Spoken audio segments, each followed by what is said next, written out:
Right, I'm going to be climbing Mont Blanc tomorrow at 4,810 metres. It's the highest mountain in Western Europe. That's the equivalent of 50 Big Bens all stacked one on top of the other. Now, at that altitude, people often experience altitude sickness. Although the percentage of oxygen is the same in the air at sea level and at altitude, it's the pressure that's different. At high altitude, it's a lower pressure because the air molecules are more dispersed. Now, at the summit of Mont Blanc, I'm going to be breathing 45% less oxygen. Now, signs of altitude sickness include headaches, nausea, but in extreme cases, fluid can build up on the lungs. Now, this is because basically, with less oxygen, the blood vessels constrict, and what the body does is it forces blood through unrestricted blood vessels, which can cause blood vessel seepage and leakage, which then builds up as fluid on the lungs. Not ideal, but fingers crossed I'm going to be okay, because I've been in the Alps for a week acclimatising, and I've also got myself all the right kit.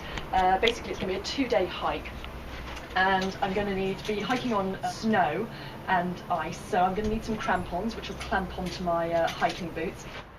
I've also got a pick and the all-important harness to make sure that I can be roped up to the guide along ridges, etc., because we're going to be going along some pretty steep terrain. And finally, most important thing for ladies, the sheepy, which is basically a funnel to let you stand up and pee like a man, so you don't have to take your harness off. Now all I need to do is go and find some warmer clothing.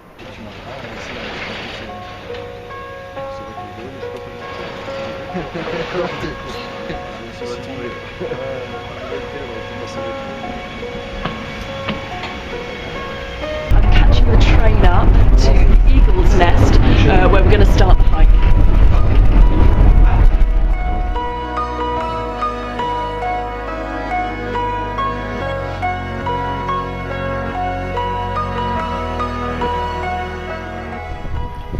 So we're climbing up the Mont Blanc, and it's already snowing. We've only been going for about an hour, and it's pretty hard.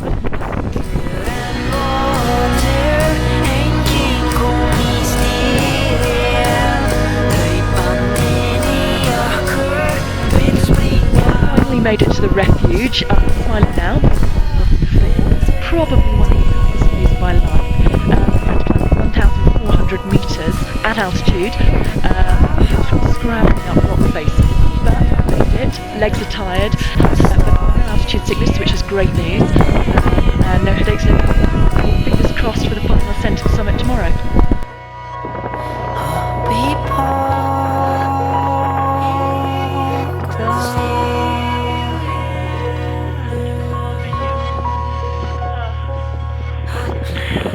Made it to the summit. Woohoo! Was it easy? Pretty tough. But fortunately didn't suffer too much from altitude sickness. Just a little bit of nausea. And just so delighted to be, can't quite believe it, really at the roof of the world. That's what it feels like. At least the roof of Europe. Anyway, really proud of myself for getting up here, because it was 2 very tough days. Now I just got to go back down home.